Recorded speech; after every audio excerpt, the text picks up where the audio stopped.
Hello everyone, ever since Friday I've been playing Star Wars Jedisurvivor, the sequel to Star Wars The Fallen Order, and I have around 20 or so hours on it. Most of it is inflated by me trying to kill a boss in the hardest difficulty, Jedi Grandmaster, that is not meant to be beaten until later in the game. But I am impatient and I am stubborn, and I managed to do it after much hardship, sweat and lost hours. So that's why I have a bit of inflated playtime on this game. With this video I just wanted to say that where I'm at in terms of the game as a whole, how I feel about it, what I liked, what I disliked so far and so on, as usual on these early thoughts videos. I think Respawn certainly did what they set out to do so far. Jedisurvivor is bigger, not only in terms of scope but also in terms of its story. Cal is more ardent here, he's more of a veteran, he has been through the events of Fallen Order, he even came face to face with Darth Vader. It's really easy to spot that in the way he carries himself and reacts to events as they unfold. He's more calculated and not easily surprised. You can see that on the story cutscenes.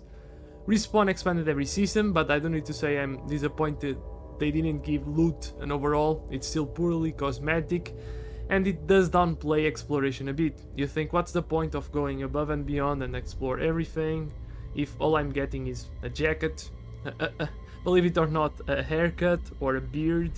I mean, what the hell?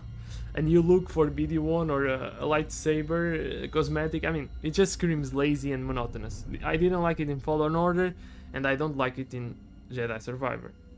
They seem to have stooped the foot on the pedal and went 120% in the direction of cosmetics. I'm not a fan. Imagine being able to explore these amazing worlds on the Star Wars universe and find loot with stats, affixes in gear, better blasters, stats on lightsaber parts, legendary lightsabers. That would make exploration incredibly rewarding and combat even more dynamic, in my opinion. But that's me. Combat-wise, I know there are more stances than the ones that I've seen so far, but overall it's like a plug-in combat system that we had on Fallen Order with a few additions tweaked in, especially on the lightsaber skill side and on the force powers. You know, you have now a wide, slow force ability, and you can confuse not only human enemies but also beasts to go fight for you and aid you in combat. I do like the fact that Respawn didn't find the story loophole where you lose all your hard gained abilities from Fallen Order and you have to regain them again in Jedisurvivor. Nope, everything you had in Fallen Order is here with new force, survival and lightsaber skill trees.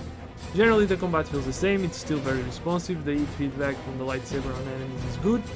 Being able to double jump, dash, use force powers, use lightsaber combos on combat encounters was very fun, and it's even more fun in Jedisurvivor. I do have to mention one thing, which is perks.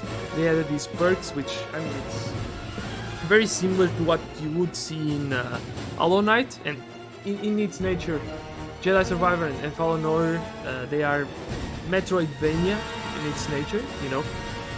Things that you see on initial planets, on initial levels, they may not be able to, you may not be able to unlock some paths, go somewhere, until later in the game as you find new abilities as you go through the story. They picked that from the Metroidvania genre, but here on Jedisurvivor they also added perks, and with perks you basically have some slots for perks, and you can use, for example, one perk can use 2 slots and another perk can use 1 slot. Then you can't use any more because you are using the three slots available that you have. Of course you can increase this number of perk slots that you can use as you go through the game and explore the world and unlock it. But this is something that I've seen on Hollow Knight, of course, and a lot of games took that from Hollow Knight. This seems Jedisurvivor also took it. It's good. For example, I have one which increases the damage from lightsaber throws. I have another which makes that I can block guard faster on droids, and that one's very good. So it makes combat a bit more dynamic. You can scoop out a specific build that you want to do, and combat can get more fun. I like this addition. One thing that I am totally amazed by is the scope and length of the explorable terrain in some planets. So far I've only been in Kobo and Jeddah, but these planets are massive. It feels like several open worlds at least so far, and the attention to detail and lore is amazing. It's a joy to explore these environments. To complement this openness in the levels, you can now ride mounts and glide using flying beasts. So how cool is that? Very cool additions to the game formula by Respawn.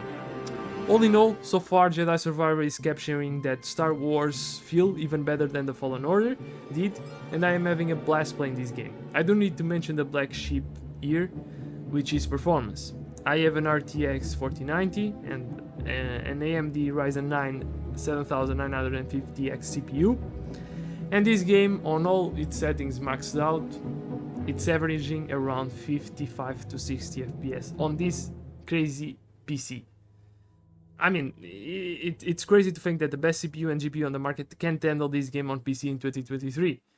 EA should be ashamed of the port they put out, instead of delaying it an additional month to smooth it out performance-wise. And it's not only EA, the state of PC ports, especially in 2023, has been abysmal, and it's because us, their customers, pay and don't refund or let go, so they think, okay, it's okay to release a PC port in this state. Even today, Redfall just released on PC, and I hear the same story, awful PC port, performance is trash. That's one I'll also be reviewing shortly and checking for myself, but it's just sad to see the state of PC ports in this year. It feels like developers don't care, they put out the version on console works well, let's make the PC port with the bare minimum of efforts, and whatever it is, it goes.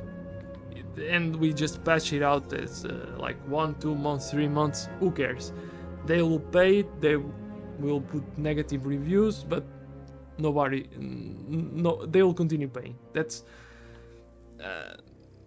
I dislike this method of thinking. It's I can't say that's Arcane, for sure that's not Arcane, for sure that's not Respawn, it's EA, it's Bethesda. They don't care, they want the money fast. So that was my overall early thoughts for Jedi Survivor. I rambled a bit in the end, but so far it's a very good game with some questionable decisions regarding loot, as it was on Fallen Order, and awful PC support and performance, which are leading to an uproar on the Steam reviews, deservedly so. That's it for these early thoughts on Jedi Survivor. Look forward to a review until the end of the month. Same for Persona 5 Strikers, and I'll put out something for Diablo 3 as soon as I'm done with the endgame. Guys, see you on the next one, and have a good one. Bye.